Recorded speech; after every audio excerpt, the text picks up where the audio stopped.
योगांजलि class में आपका स्वागत है। आज का विषय है मेडिटेशन, ध्यान धारणा। तो कई लोग बोलते हैं ब्रह्म मुहूर्त पे ही उठ के मेडिटेशन करना चाहिए, पर ऐसा बिल्कुल ही नहीं है। हमारी भारत की भूमि ये संतों की भूमि है। तो हमारे गुजरात के जो स्वामी नारायण, जो नीलकंठ के नाम से जाने जाते थे, वो जब भारत भ्रमण के लिए निकले, केदारनाथ बद्रीनाथ जब वो जा रहे थे, तब वो चलते समय, बैठते समय, उठते समय, नहाते समय, खाते समय, हर समय वो ईश्वर का ध्यान करते थे।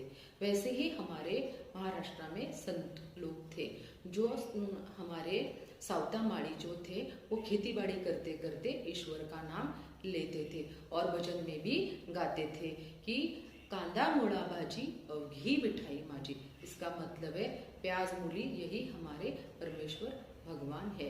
और ऐसा भी बोला जाता है कि उसी विठ्ठल ने उसी खेतीबाड़ी में आकर उनको दर्शन दिए। ऐसा ही उदाहरण है हमारा जनाबाई का। जनाबाई की सासू माँ उनको बहुत तकलीफ देती थी और बहुत ही काम बताती थी, तो बेचारी वो मंदिर भी नहीं जा सकती थी। तो वो दिन भर घर के काम करते करते विठ्ठल भगवान का स्मरण करती थी, तो विठ्ठल भगवान उनको मदद के लिए आते थे। ऐसा बोला जाता है कि वो विठ्ठल भगवान में ही बाद में लीन हो गई थी। तो ऐसा ही हमारे गोरा कुंभार, वो भी कुमार का काम करते करते ही ईश्वर का ध्यान करते थे। ऐसे ही हमारे कबीरदास, जो चदरिया बुनते बुनते ही राम का भजन करते थे और राम में ही लीन हो गए। ऐसे हमारे भारत भूमि में कई सारे संत हैं जो दिन भर ईश्वर का नाम स्मरण ध्यान धारणा करते थे और वो भगवान में लीन हो गए। तो इसका मतलब क्या है?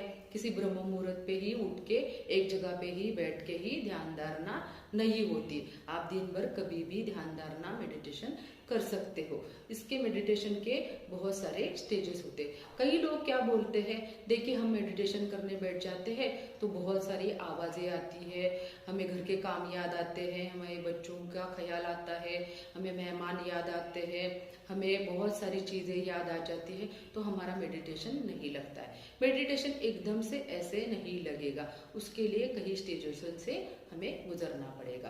तो आइए चलिए हम देखते हैं उसके कौन से स्टेज है। चलिए हम उदाहरण के रूप में देखते हैं, कृष्णा भगवान का हम नाम लेते हैं। देखिए, अगर हम ऊपर से कृष्णा कृष्णा कृष्णा बोलने लगेंगे तो एक दिन हमारे जीवन में ऐसा समय आता है कि हमें ऊपर से शरीर से कृष्णा बोलने की जरूरत ही नहीं पड़ती है। अंदर ही हमारा कृष्णा कृष्णा कृष्णा कृष्णा होने लगता है। उसके बाद क्या होने लगता है कि वो कृष्णा कृष्णा भी अंदर से हटने लगता है और उस कृष्णा के छवि के साथ हम जुड़ जाते हैं। हम इतना जुड़ जाते हैं वो कृष्णा की छवि के साथ कि वो छवि भी बाद में हटने लगती है और हम उस ऊर्जा के साथ जुड़ने लगते हैं। उस ऊर्जा के साथ इतना जुड़ जाते हैं कि बाद में तो ऐसा होने लगता है कि किसी भी ईश्वर का आपने नाम लिया है, जैसे गॉड है, जीसस है, वाहेगुरु है, अल्लाह है, किसी देवी है, शिव जी है, गणपति है, कौन सा भी आपने अगर नाम लिया तो भी हमारे अंदर वो ऊर्जा बहने लगती है। और बाद में हम वो ऊर्जा, और हम इतनी हमारी ऊर्जा मिल जाती है कि हमें कौन सी अलग ऊर्जा है ऐसा एहसास ही नहीं होता। इतने हम ऊर्जा में आगे आगे बढ़ने लगते। फिर बाद में ऐसा होने लगता है कि हम ऊर्जा में कई सेकंड, फिर कई मिनट, फिर कई घंटे और कई दिनों तक जाने लगते। ऐसा हमारे संतों के साथ ही ज्यादा होता है।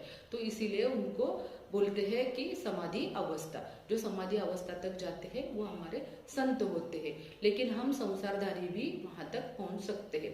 देखिए, हम जिस संसार में रह रहे हैं उधर शरीर पालना बहुत जरूरी होता है। हमें जो ईश्वर ने शरीर दिया है उसका भरण पोषण, पालन पोषण भी बहुत जरूरी है। अगर हमें भूख लगती है तो हमें खाना बनाने पड़ेगा, उसके लिए जो भी प्रिपरेशन है वो करना पड़ेगा। हमारे शरीर की साफ सफाई, घर की साफ सफाई, बच्चों का ध्यान, आने वाले मेहमानों का ध्यान तो हमें करना ही पड़ेगा। इसके लिए हमें हमारे काम छोड़ के नहीं चलेगा। तो हमारे काम करते करते ही हमें ईश्वर का ध्यान करना चाहिए। यही हमारे संत महात्मा लोगों ने भी हमें सूचित किया है। तो वो लोग भी अपना अपना काम करते करते ही ध्यान धारणा करते थे और एक बार ऐसा आ गया कि वो ईश्वर में लीन हो गए। वैसे ही हमें जो भगवान ने कर्तव्य दिए हैं इस देह के, वो करते करते ही हमें मेडिटेशन से गुजरते गुजरते ही हमें समाधि अवस्था तक जाना पड़ेगा। कई लोग बोलते हैं कि बहुत सारी आवाजें आती है तो हमारा मेडिटेशन नहीं लगता है। तो ऐसा बिल्कुल ही नहीं है। एक बार हम सोरठी सोमनाथ गए थे, तो वहाँ एक कोने में साधु बैठे थे, वहाँ इतनी भीड़ थी, इतनी आवाज़ थी, फिर भी वो ईश्वर में लीन हो गए थे। ये हमने हमारी आंखों से देखा है। तो ऐसा बिल्कुल ही नहीं है कि आप ब्रह्म मुहूर्त पे ही उठ के ध्यान धारणा करें, एक जगह पे बैठ के ही ध्यान धारणा करें।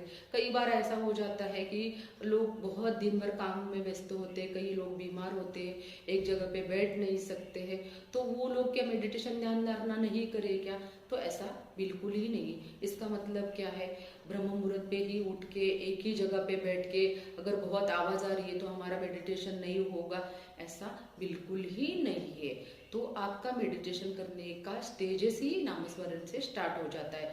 तो पहले आप नामस्मरण से स्टार्ट करिए, तो देखिए आपको समझ में आएगा कि आप एक स्टेज कैसे ऊपर ऊपर ऊपर ऊपर जाने लगेंगे। तो नामस्मरण पहले बहुत ही ज़रूरी है। आप जिस भी स्थिति में हैं उस स्थिति में आप नामस्मरण करते रहिए। सुबह उठते ही आप पहले गॉड को थैंक यू बोलते ही नामस्मरण का शुरुआत कीजिए। हर चीज़ में आप ईश्वर का स्मरण कीजिए। खाना बनाते समय उनका प्रसाद बना रहे हैं, नहाते समय उन्होंने जो शरीर दिया है उसका हम स्वच्छता कर रहे हैं, बच्चों की सेवा कर रहे हैं तो ईश्वर की ही सेवा करें, हम अतिथि की सेवा करें तो ही ईश्वर की सेवा करें। ऐसा हर कामों में आप ईश्वर की सेवा समझ के करिए और ईश्वर का नामस्मरण करते जाइए करते जाइए। उसके साथ आप भजन कीर्तन भी सुनते जाइए, प्रवचन सुनते जाइए, स्पिरिचुअल किताबें पढ़ते जाइए। तो धीरे धीरे धीरे आपकी वो स्टेज अंदर जाएगी। जो हमने जो बोली है वही स्टेज अंदर में आपका अपने आप ही ध्यान धारणा नामस्मरण चलता रहेगा। जो भी आप जिसे भी भगवान का नाम लो वो अंदर चलता ही जाएगा और वो सभी छवि के साथ आप जुड़ते ही जाएंगे। तो आपको वो समझ में आएगा कि हमारा नामस्मरण भजन अंदर चालू है।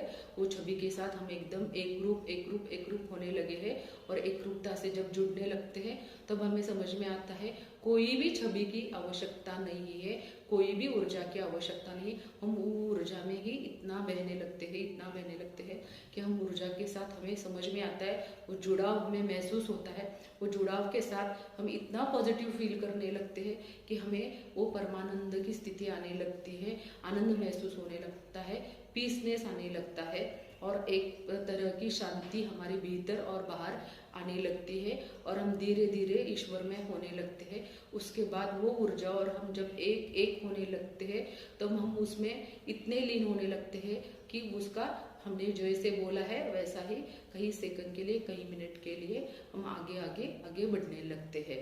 और उसी को ही समाधि अवस्था बोलते हैं। जिस समय हमें किसी ने आवाज़ दिया, किसी के बाहर का कुछ भी भीड़ है, फिर भीड़ की आवाज़ है, किसी भी प्राणियों की पंछियों की आवाज़ है, तो भी हमें कुछ भी फर्क नहीं पड़ता है।